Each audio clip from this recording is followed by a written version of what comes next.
Hey guys, Danny Yale with People's Mortgage in El Paso, Texas, and Las Cruces, New Mexico. Here to talk to you about why the housing market is or is not going to crash.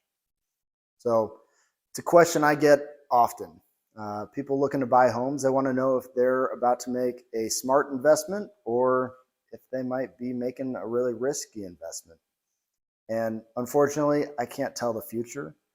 But I will say that it's my opinion now's a great time to buy a house. I do not think the market is going to crash. In order for us to see a huge drop in home prices, I think that there'd have to be something major going on with the economy. And while we have seen record inflation, we have seen rates double since the start of the year, I still don't see house, housing prices falling so much that we would call it a crash. So we might see a correction. We might see it shifting from a seller's market into more of a buyer's market. We might just see it shift from a seller's market into just a level playing field.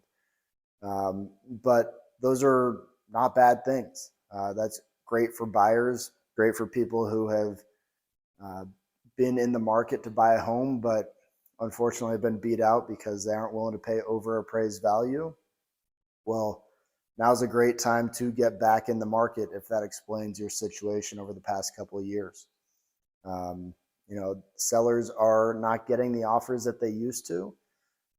And what I mean by that is people are not paying 15, 20, 30, $100,000 over appraised value. Instead, they're offering list price. And then when the appraisal comes in, if it comes in low, they might negotiate down to the appraised value. Um, and that's just not indicative of what we've seen 2 years prior to now. But like I said, that means it's a great time to buy a home. Now, the flip side of that is interest rates have doubled since the beginning of the year. And so that's really hurt affordability. That's why the market is starting to turn. So if you did buy a house in the past couple of years, you probably have a really sweet interest rate and you might not want to sell.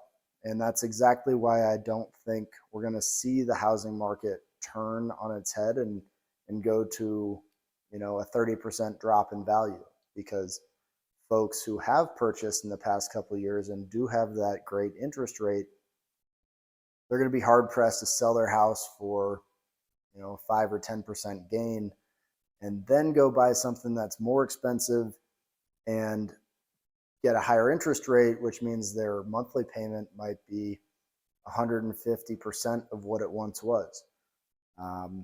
Some people will do that for sure, and as the market levels out, it might make sense to sell your house and go buy something new. And interest rates be damned, I'm going to go buy that house because family demands it, job demands it, whatever it might be. People are going to still move, still going to be buying homes, still going to be selling homes, and that activity is really what we need in the marketplace to continue and avoid this market crash. So if you're in the market to buy a house, I think it's a great time to buy. If you bought a house in the past couple of years, you probably got a really good deal on your financing, and it's probably a good time to stay in that house. But like I said, sometimes outside factors are outside of our control, and you might have to move, you might have to sell. Maybe you can rent that property and go buy something else for a minimum down payment. So lots of options for people out there in the market. And if you're worried about the timing of the market, I would say don't be. Anybody who tries to time the market perfectly oftentimes gets hurt. So if it's the right move for you right now to buy a house, then reach out and start talking about what that looks like with a lender, with a realtor. Understand what your options are. And if it's not the right time, then it's not the right time. Probably still a good thing to reach out to a lender and get your ducks in a row, figure out what exactly is going to work well for your situation in the future.